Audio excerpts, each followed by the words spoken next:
مرحبا بكم مرة أخرى. أصدرت محكمة جنح مستأنف مصر القديمة قرارا بتبرئة المذيعة منى عراقي من تهمة السب والقذف وإذاعة أخبار كاذبة، وهي الاتهامات التي كانت محكمة جنح مصر القديمة قد حكمت بشأنها بحبس العراقي 6 أشهر وتغريمها 1000 جنيه مصري.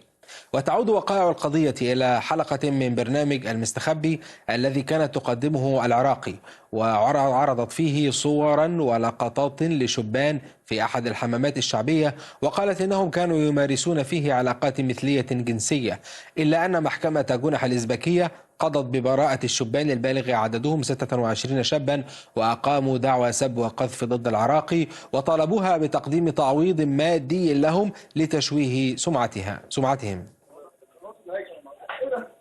معنا من القاهرة طارق العوضي المحامي بالنقد ومدير مركز دعم دولة القانون. مرحبا بك أستاذ طارق. مرحبا بك، ازي حضرتك؟ اهلا بحضرتك. استاذ طارق، هل هذا الحكم هو نهاية درجات التقاضي في هذه القضية ام ان المتهمين يعتزمون النقض عليه؟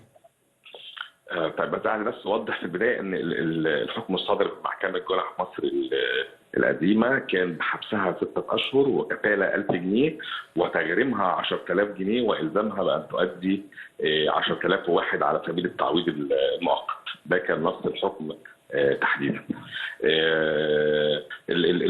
المدعين بالتاكيد هيستمروا، يعني هيسلكوا الطريق القضائي حتى نهايته، لان الحكم كان صادق بالنسبه لهم.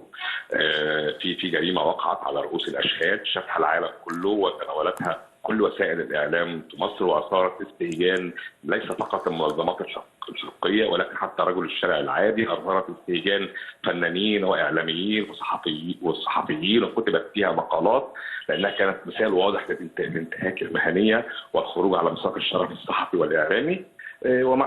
وصدر حكم محكمه الدرجه الاولى، وهو حكم كان حكم يعني وصفته انا وقتها بان حكم تاريخي. محكمه الدرجه الاولى المستشار محمد الملط اللي اصدر الحكم في 12 صفحه وعدت فيه مواطن السب والقذف والطعن في الاعراض في 13 بند في الحكم، واسس الحكم تاسيس قانوني رائع الحقيقه. الا اننا فوجئنا في الاستئناف بصدور حكم بالبراءه. في النهايه ده حكم محكمه لا نملك الا ان احنا نحترمه، لكننا سنتخذ اجراءات الطعن بالنقض على الحكم فيما يتعلق بالدعوى المدنيه، وسنتقدم بطلب للنائب العام لاتخاذ اجراءات الطعن بالنقض فيما يتعلق بالشق الجنائي. لكن طبعا ده كله متوقف على الاطلاع على حيثيات الحكم، لان حتى الان المحكمه لم تودع حيثيات الحكم بالبراءه، وده غالبا سيكون متوفر لنا في الاسبوع القادم باذن الله. طيب، هو المفروض ان في حكم اخر غير الحكم ده متعلق بالشباب اللي كانوا موجودين في هذا الحمام الشعبي وقضى ببراءتهم، مش كده؟ ايوه. طيب. فاحنا دلوقتي قصاد واقعتين او حكمين. برنامج صاحبته بتزعم انه هؤلاء كانوا يمارسون فعلا ما، ثم يعني حكم قضاء يقول ان هم يعني بريئين من هذا الامر، ثم حكم اخر يقول والله ان هي بريئه. امال مين المدلل وهم الاثنين بريئين؟ يعني ممكن يبقى المحامي انا بقى هو اللي مدلل في الموضوع ده. يعني لا، الموضوع محير. يعني انا اقصد انا بحط نفسي مكان المشاهد، الموضوع محير شويه يعني. طب خليني بس برضه اوضح حاجه قانونيه برضه عشان برضه يعني يبقى نزيل هذا الالتباس يعني الساده المشاهدين. يعني الشباب خرجوا تم يعني حكم براءتهم من تهمه ممارسه الفجور. هي ما كانتش، هي كانت متهمه بالسب والقذف والطعن في الاعراض. يعني دي وقعه ودي وقعه. المحكمه لغايه دلوقتي ادت براءه ليه؟ احنا فعلا ما نعرفش، لان لسه لم نطلع على الحيثيات. لكن هل وقعه السب والقذف كانت واضحه وثابته؟ يعني انا اعتقد ان كان في اجماع على انها كانت واضحه وثابته. يعني ده مش رايي وانا بوصي محاميهم، لكن لا، ده كان في حاله عامه في مصر بتقول ان يعني كان في هاشتاج معمول ساعتها حاكم ومنى عراقي. يعني في النهايه ده كان مطلب جماهيري، وحتى رفعنا الدعوه كان يعني ارضاء للراي العام اللي كان ساخط على هذا التناول.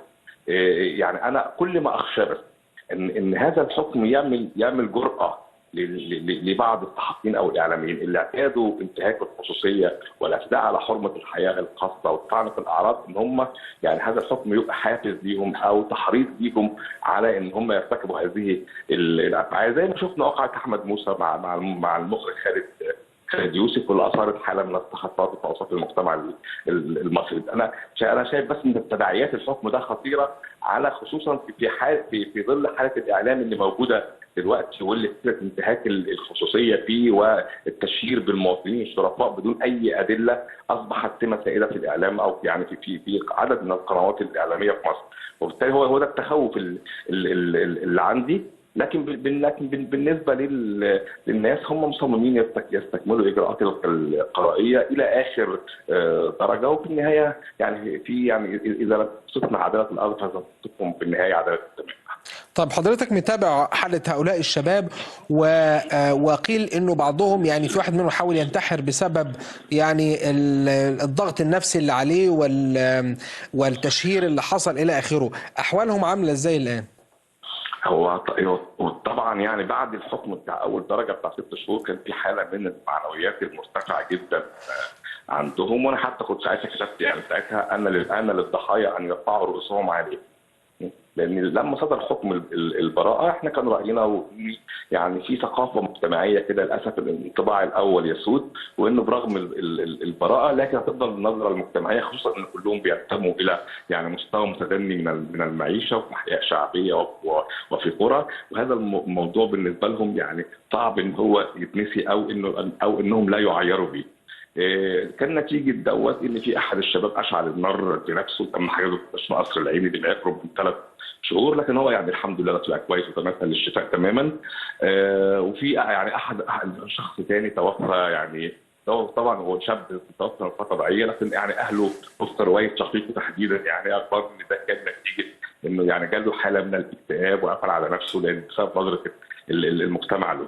بعد اللي حصل بعد حكم البراءه، يعني انا يعني هو لم يتواصل معايا حد منهم لغايه دلوقتي، يعني حتى ما سالوش على الحكم، واضح ان هم عرفوه من وسائل الاعلام. لكن انا متخيل طبعا متوقع نفس النظره يعني النظره الحزينه والمنكسره اللي كانوا فيها لما كانوا متهمين لسه وكانوا جوه القفص قبل ما يصدر حكم براءتهم. اعتقد انها يعني عادت اليهم الان، لان هم حسوا ان يعني القانون لم ينصفهم، وان هم تم التشهير بيهم، وتداعيات التشهير دوت مش بس عليهم هم شخصيا، لا على اسرهم وعلى عائلاتهم والاثار الاجتماعيه اللي ممكن تنجم او نجمت بالفعل عن حمله التشهير اللي اتعملت ضدهم. أشكرك شكرا جزيلا سيد طارق العوضي، المحامي ومدير مركز دعم دولة القانون، كنت معنا عبر الهاتف من القاهرة. فاصل قصير مشاهدينا الكرام، نفتح بعده ملف قضية المباني التراثية والأثرية ذات القيمة المعمارية والتاريخية والتي تتلاشى تحت معاول الهدم في الإسكندرية، فابقوا معنا.